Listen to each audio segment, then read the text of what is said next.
সম্মানিত মুসলিম, আমরা গত দুই জুমায় আলোচনা করেছি আজানের ভূমিকা। আজকে আমরা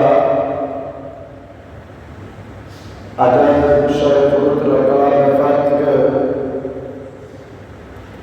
এবং রাসূল আকরাম সাল্লাল্লাহু আলাইহি ওয়াসাল্লামের হাদিস থেকে কয়েকটা কথা শোনার চেষ্টা করব ইনশাআল্লাহ।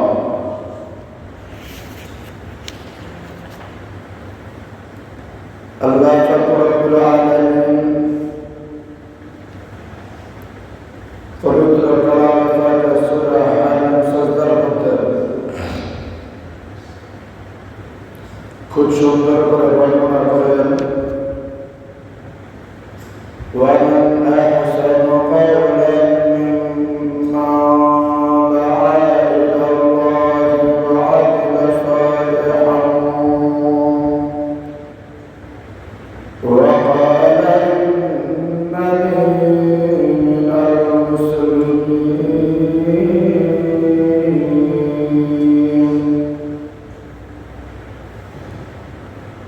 ওই ডাকের চাইতে কম ডাক উত্তম হতে পারে, ওই আহ্বানের চাইতে কম আহ্বান উত্তম হতে পারে, ওই ঘোষণা থেকে কম ঘোষণা উত্তম হতে পারে। যে ঘোষণার মাধ্যমে মানুষকে আল্লাহর দিকে আহ্বান করা হয়, সুবহানাল্লাহ। কোন দিকে আহ্বান করা হয়? আল্লাহর দিকে আহ্বান করা হয়।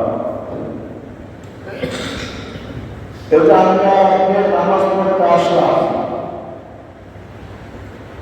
আহ্বানটা ছিল কার দিকে? আল্লাহর দিকে না? কিন্তু আমাদের বদনসিব, আমাদের পুরা কপাল, আমরা আল্লাহর দিকে আহ্বান শোনার পরেও আমরা আল্লাহর দিকে কি করে ফিরে আসি না।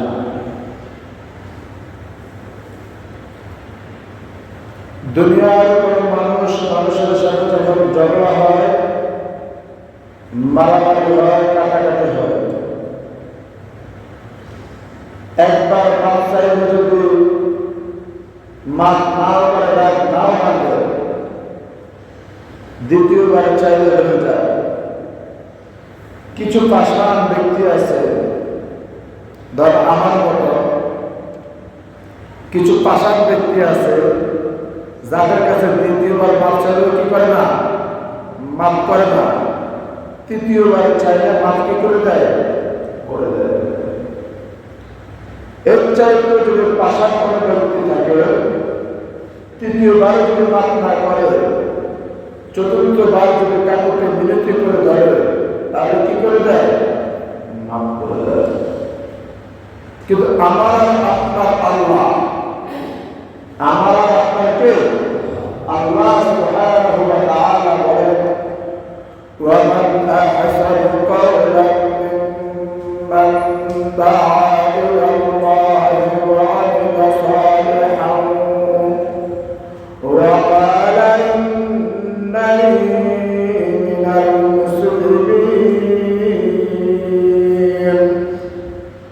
আমি আল্লাহ রাব্বুল আলামিন আমার বান্দা বান্দীকে দৈনিক আমার মুয়াজ্জিনের মাধ্যমে আমার দিকে 5 বার আহ্বান করি। কতবার? এই আয়াতের অনেকগুলো সারাংশ আছে, একটা সারাংশ এটা,